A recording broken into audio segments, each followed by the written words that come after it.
صبر ایک ایسی چیز ہے جو کامیاب یا ناکام ہونے والوں کے درمیان فرق کرتی ہے۔ تمام عظیم لوگ صبر کی دولت سے مالا مال ہوتے ہیں۔ اپنا کام مکمل کرنا اچھی بات ہے، لیکن اگر ہم دوسروں کے کام میں مدد کریں گے تو وہ ہمیشہ اچھے لفظوں میں ہمیں یاد کریں گے۔ اپنی خامیوں کے بارے میں سے سوچو، دوسروں کے عیبوں کو نہیں بلکہ ان کی اچھی باتیں تلاش کرو اور ان کی پیروی کرنے کی کوشش کرو۔ جس طرح خوشی میں کوئی کام اچھی طرح کیا جاتا ہے، اسی طرح دشمنی اور غصے میں کوئی کام خوبصورتی اور اصول سے نہیں کیا جاتا۔ غلط یا احمقانہ حرکت کرنا یا سنگ دلی کا مظاہرہ کرنا اس بات کا ثبوت ہے کہ تم لاپرواہ ہو۔ جو چیز آج آپ کے لیے سب سے سستی ہے وہ آخر میں آپ کو سب سے زیادہ پیاری ہوگی۔ برداشت کرنا طاقت سے بہتر ہے اور صبر کرنا خوبصورتی سے بہتر ہے۔ تمام کامیاب لوگوں کی سب سے بڑی خوبی نرمی ہے، جبکہ دوسری سچائی ہے۔ اگر کوئی چیز آپ کے قابل ہے تو پھر اس کی قیمت مت دیکھو۔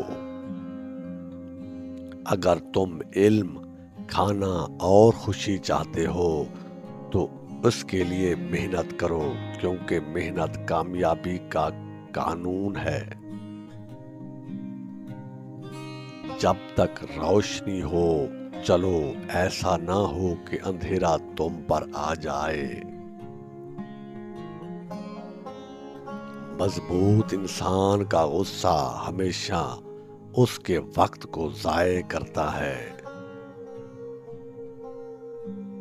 جس طرح غریبوں کا امیروں کی جائیداد پر کوئی حق نہیں، اسی طرح امیروں کا غریبوں کی جائیداد پر کوئی حق نہیں۔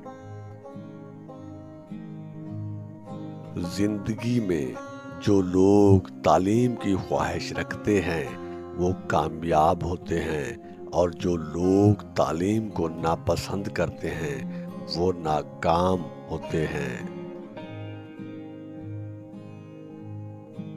بحث سے بچنے کا صرف ایک ہی طریقہ ہے کہ اسے نظر انداز کر دیا جائے۔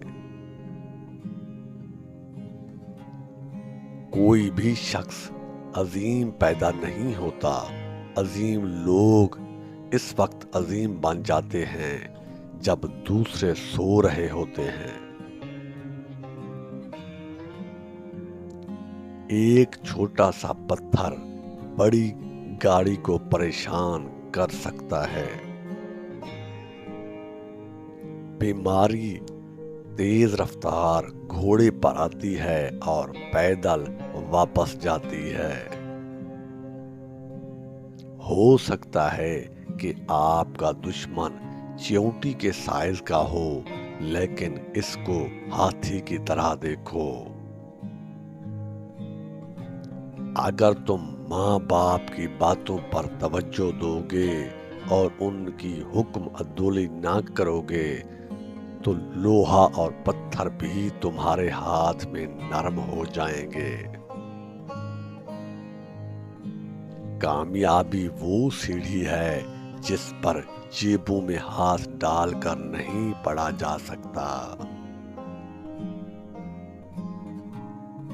سوتے ہوئے کتے کو سویا ہی رہنے دو، بیدار ہو کر وہ یقیناً آپ پر بھونکے گا۔ شریف آدمی کو اگر آپ عزت دیں گے تو وہ بدلے میں آپ کو عزت دے گا، لیکن کمینے کو اگر عزت دیں گے تو وہ بدلے میں آپ کی عزت اچھالے گا۔